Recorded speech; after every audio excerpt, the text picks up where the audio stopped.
Hi everyone, welcome back to my channel Nikhita's Adda. నేను ఇవాళ మీకు ఈ వీడియోలో ఎగ్ కర్రీ రెసిపీ అనేది చూపించబోతున్నాను. ఫస్ట్గా ఒక ప్యాన్లో కొంచెం ఆయిల్ పోసుకొని బాయిల్డ్ అయిన ఎగ్స్ అనేది ఫ్రై చేసుకోవాలి.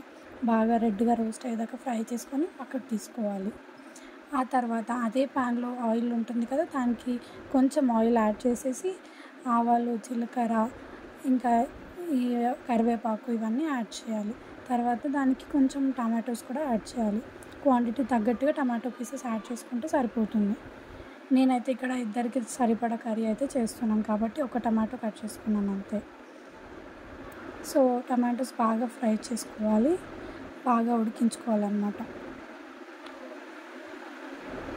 సో మీన్వైల్ ఎగ్స్ అయితే ఏవైతే రోస్టెడ్ ఉంటాయో అవి హాఫ్గా కట్ చేసుకోవాలి. అండ్ దీనిలోకి నేను ఒక పేస్ట్ యాడ్ చేశాను కదా, ఈ పేస్ట్లో వచ్చేసి మీకు కొబ్బరి పొడి, పల్లీల పొడి, ఉప్పు, కారం, ధనియాల పొడి, గరం మసాలా, అలాగే కొంచెం ఒక రెక్క చింతపండు, అలాగే కొంచెం పసుపు యాడ్ చేసుకోవాలి. అవన్నీ గ్రైండర్కి వేసి డైరెక్ట్గా మీరు ఇందులోకి యాడ్ చేసుకోవచ్చు. యాడ్ చేసుకొని కొంచెం కొత్తిమీర గార్నిషింగ్కి యాడ్ చేసుకొని కొంచెం వాటర్ యాడ్ చేసుకొని కలుపుకోవాలి. బాగా మసలించుకోవాలి. ఒక 5 to 10 minutes మసలించుకుంటే మీకు ఎగ్ కర్రీ అనేది సింపుల్గా రెడీ అయిపోతుంది అన్నమాట.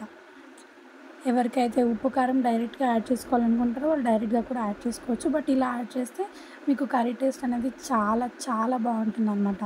బిర్యానీకి అయితే ఇలా సింపుల్ సూపర్గా ఉంటుంది. సో కంపల్సరీగా ట్రై చేయండి. అలా ఉడికించుకున్న తర్వాత ఎగ్ పీసెస్ ఏవైతే ఉంటాయో అవి లాస్ట్లో యాడ్ చేసుకోవాలన్నమాట. యాడ్ చేసుకుని ఒక 2 minutes అలా ఉడికించుకొని స్టవ్ ఆఫ్ చేసుకుంటే సరిపోతుంది అంతే. ఇలాంటి మరెన్నో యమ్మీ వీడియోస్ కోసం, ఫుడ్ రెసిపీస్ కోసం నా ఛానల్ని వాచ్ చేయండి, షేర్ చేయండి, సబ్స్క్రైబ్ చేసుకోండి. Thank you for watching.